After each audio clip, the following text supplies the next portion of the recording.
اعوذ باللہ من الشیطان الرجیم بسم اللہ الرحمن الرحیم۔ برادران عزیز و معزز خواتین، آج کی ہماری یہ نشست دوسری نشست ہے مجالس العلم کی فضیلت و اہمیت کے بارے میں۔ ہم آج پچھلی نشست کے تسلسل میں بیان کریں گے ماحول کے انسانی جسم و روح پر اثرات۔ صالح لوگوں کی محض زیارت انسانی جسم اور روح پر کیا اور کیسے اثرات مرتب کرتی ہے، اس بات کو ہم مادی زندگی کی چند امثال کے ذریعے سمجھاتے ہیں۔ نمبر 1، اگر کوئی شخص جسمانی طور پر تھکا ہارا اور طبیعت میں تلخی یعنی ڈپریشن محسوس کرے تو ڈاکٹر اسے سبزہ اور صاف ستھری کھلی فضا میں کچھ لمحات گزارنے اور سیر کرنے کی تاکید کرتے ہیں۔ اس خوشگوار فضا میں سانس لینے اور ہریالی، باغ، پھول، درخت، پانی، جھیل اور قدرتی مناظر کو دیکھنے سے ان کی طبیعت کو تازگی یعنی فریشنس ملتی ہے اور اعصابی تناؤ کم ہوتا ہے۔ نمبر 2، ماں باپ کو اپنی پیاری اولاد دیکھنے سے ایک فرحت حاصل ہوتی ہے۔ نمبر 3، اپنے محبوب دوست کو دیکھنے سے طبیعت میں فرحت و تازگی آتی ہے اور انسان کا باطن اس خوشگوار تبدیلی کو اس قدر محسوس کرتا ہے کہ اس کیفیت کا اظہار لکھنے، پڑھنے اور بیان کرنے سے قاصر ہے۔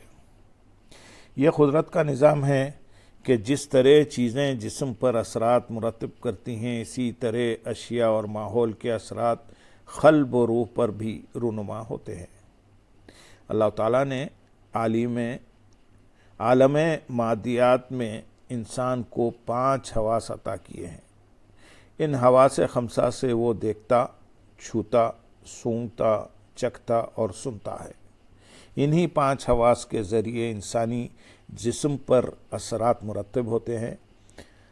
جب من پسند کھانے کا ذائقہ چکھتے ہیں تو ایک لطف محسوس ہوتا ہے۔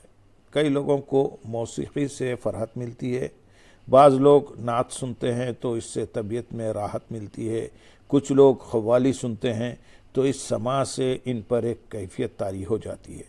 گویا ظاہری طور پر خود کوئی عمل نہیں کیا، محض ماحول سے خوشبو کا جھونکا آیا تو طبیعت تر و تازہ ہو گئی۔ اسی طرح ایک عالم قلب و روح بھی ہے۔ حواس خمسہ ظاہری کی طرف باطنی حواس یعنی روح کے احساسات بھی ہیں جن پر کیفیات طاری ہوتی ہیں۔ جب کوئی خوش الحان قاری قرآن مجید کی آیات کی تلاوت کرتا ہے تو اس سے نہ صرف جسم پر اثرات وارد ہوتے ہیں بلکہ روح بھی معطر، منور اور سرشار ہو جاتی ہے اور نور ایمان میں اضافہ ہوتا ہے۔ قرآن مجید روح کی اس کیفیت کا تذکرہ ان الفاظ میں فرماتا ہے: ایمان والے تو صرف وہی لوگ ہیں کہ جب ان کے سامنے اللہ کا ذکر کیا جاتا ہے تو ان کے دل اس کی عظمت و جلال کے تصور سے خوف زدہ ہو جاتے ہیں، اور جب ان پر اس کی آیات تلاوت کی جاتی ہیں تو وہ کلام محبوب کی لذت انگیز اور حلاوت آفریں باتیں ان کے ایمان میں زیادتی کر دیتی ہیں اور وہ ہر حال میں اپنے رب پر توکل قائم رکھتے ہیں اور کسی غیر کی طرف نہیں تکتے۔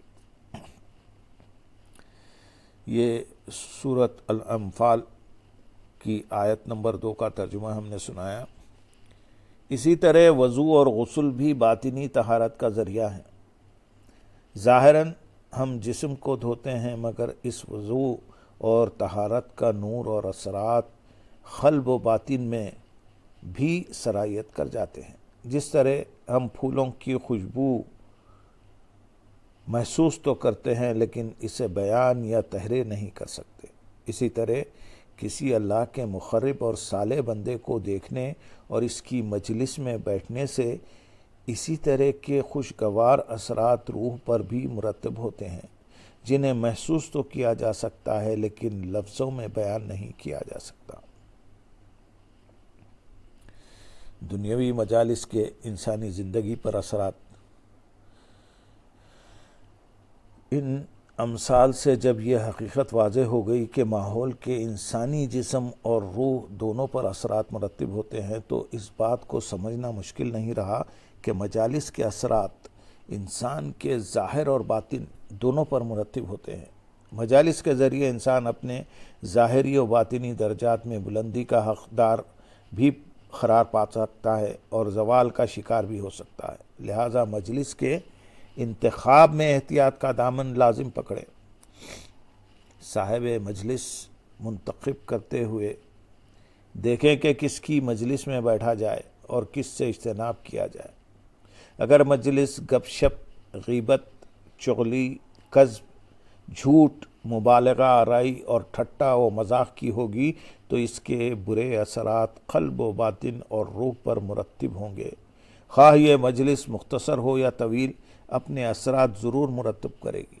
اگرچہ کوئی شخص بری مجلس میں خاموش بیٹھا رہے، وہ چاہے منہ سے کچھ نہ کہے، محض سنتا رہے، تب بھی برائی کے اثرات اس کے ظاہر و باطن پر ضرور مرتب ہوں گے، کیونکہ قوت سماعت و بصارت کے ذریعے وہ شریک نہ ہونے کے باوجود اپنے باطن کو گدلا کر رہا ہے۔ ماحول کی برائی کے برے اثرات آنکھوں اور کانوں کے ذریعے اس کے اندر داخل ہو رہے ہیں۔ ہمیں ماحول میں جو کچھ سنائی اور دکھائی دے رہا ہوتا ہے یا جو کچھ ہم سونگھتے اور محسوس کرتے ہیں، یہ ساری کیفیات یعنی فیلنگز ایک تصور بناتی ہیں، پھر انسان کے اندر نفسیات بنتی ہیں جو ایک دماغی ماحول بنانا شروع کر دیتی ہیں۔ اگر عام دنیاوی مجالس اپنے اچھے یا برے اثرات رکھتی ہے تو مجلس العلم کے اثرات بھی ان مجالس میں شریک ہونے والا محسوس کرتا ہے۔ اللہ رب العزت نے انہی اثرات کا ذکر اس آیت کریمہ میں فرمایا ہے۔ سورۃ المجادلہ آیت نمبر 11 میں ارشاد ہے، اللہ ان لوگوں کے درجات بلند فرما دے گا جو تم میں سے ایمان لائے اور جنہیں علم سے نوازا گیا۔ قرآن مجید کی آیت کریمہ جہاں یہ واضح کر رہی ہے کہ مجالس سے انسان کے ظاہر اور باطن دونوں پر اثرات مرتب ہوتے ہیں اور مجالس علم درجات کی بلندی کا باعث بنتی ہیں، وہاں اس آیت سے یہ بھی واضح ہو رہا ہے کہ ان مجالس کے اثرات انسانی اعمال پر بھی مرتب ہوتے ہیں۔ اللہ تعالیٰ نے اس آیت کریمہ کے آخر میں ارشاد فرمایا، اللہ ان کاموں سے جو تم کرتے ہو خوب آگاہ ہے۔ اس آیت کریمہ میں مجالس کے آداب، ایمان اور علم کا بیان ہے، جبکہ عمل کا کوئی ذکر بیان نہیں ہے۔ عمل کا کوئی ذکر بیان نہیں ہوا، مگر اللہ تعالیٰ نے اختتام پر فرمایا کہ اللہ ان کاموں سے جو تم کرتے ہو خوب آگاہ ہے۔ ان اختتامی کلمات میں اس جانب اشارہ ہے کہ اس آیت کریمہ کے بیان سے جو ماحول پیدا ہو رہا ہے وہ پڑھنے والے کو ایک خاص طرز عمل کی طرف لے جائے گا اور قاری اپنے اندر عمل کی ایک نہج کو متعین کرے گا۔ یعنی اس آیت کریمہ سے عمل کا تعین ہو رہا ہے کہ انسان کیسے عمل کرنے والا بنے گا اور عمل کس طرح اس کی زندگی پر اثرات مرتب کرے گا۔ لہٰذا وہ جسے بھی اعمال کا مرتکب ہو، جیسے بھی اعمال کا مرتکب ہوگا، اللہ تعالیٰ ان تمام اعمال کو خوب جاننے والا ہے۔ اگر کسی مجلس سے علم اور ایمان میں اضافہ ہوا تو لازمی بات ہے کہ مجالس میں شریک افراد سے نیک اعمال صادر ہوئے ہوں گے، اور اگر کسی مجلس میں شرکت کرنے والا اپنے نام اعمال کو گناہوں کی سیاہی سے کالا کرتا رہا تو واضح ہو جائے گا کہ اس نے بری مجالس کا انتخاب کیا، گویا اس کے اعمال سے اس کی مجالس کے خیر اور شر ہونے کا تعین ہو جائے گا۔ اللہم صلی علی سیدنا محمد وعلی آل سیدنا محمد وبارک وسلم۔ سامعین، اس کا تسلسل انشاءاللہ آئندہ کی نشست میں ہوگا۔ وآخر دعوانا ان الحمدللہ رب العالمین۔ سبحان رب